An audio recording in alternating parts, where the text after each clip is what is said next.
नागपुर के कलमना थाना क्षेत्र में एक मामूली बात पर शुरू हुआ विवाद खूनी वारदात में बदल गया।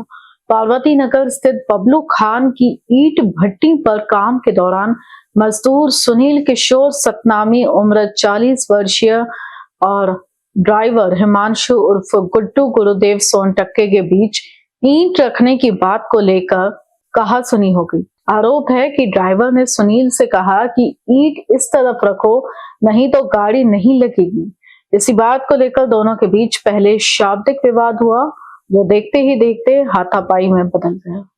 गुस्से में आकर आरोपी हिमांशु ने मौके पर पड़े लोहे के फावड़े से सुनील के सिर पर कई वार कर दिए। गंभीर रूप से घायल सुनील की मौके पर ही मौत हो गई। वारदात को अंजाम देने के बाद आरोपी घटनास्थल से फरार हो गया। घटना की जानकारी मृतक की पत्नी को दी गई, जिसके बाद उसने कलमना थाने में शिकायत दर्ज कराई। पुलिस ने मामला दर्ज कर तत्काल कार्रवाई करते हुए आरोपी हिमांशु उर्फ गुड्डू गुरुदेव सोनटक्के को हिरासत में ले लिया। प्रारंभिक जांच में सामने आया कि दोनों एक दूसरे को पहले से जानते थे। मृतक ईटा भट्टी पर मजदूरी करता था, जबकि आरोपी वहां ड्राइवर के रूप में काम करता था। यह पूरी घटना 12 जुलाई की रात करीब 11 बजे से 12 बजे के बीच पार्वती नगर स्थित बबलू खान की ईटा भट्टी पर हुई। फिलहाल कलमना पुलिस आरोपी से पूछताछ कर रही है और मामले की आगे की जांच जारी है।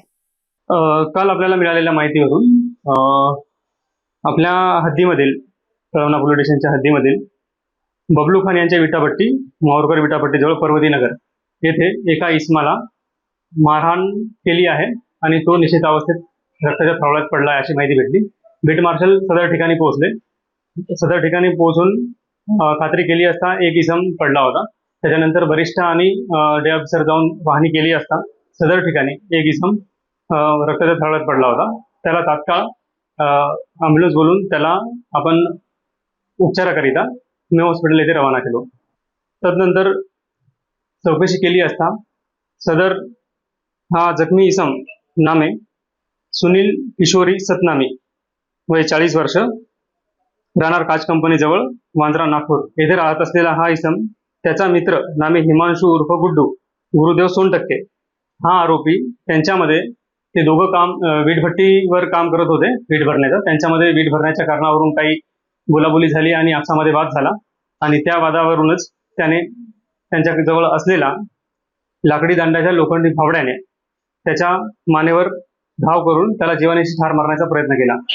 सदर घटनाच्या दरम्यान यातील जखमी यास उपचार सुरू होते। मे हॉस्पिटलमध्ये उपचारादरम्यान त्याचा मृत्यू झाला। त्याची पत्नी याने दिलेल्या रिपोर्टवरून पोलीस स्टेशनला सदरचा गुन्हा दाखल करण्यात आला।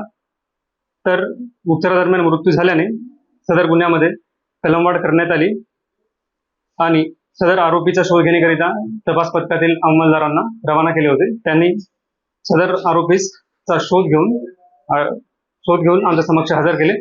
त्याच गुन्ह्याचा विचारपूस केली असता तो कबूल केला सदर गुन्हा केल्याचा आणि त्या सदर गुन्ह्यामध्ये अटक करण्यात आली। त्यास अटक केल्यानंतर विचारपूस केली असता तो सदर गुन्हा केल्याचा कबूल केला। त्याचा राहणं इंदिरा माता नगर पोस्टे यशोधरा या हद्दीत तो राहणार आहे।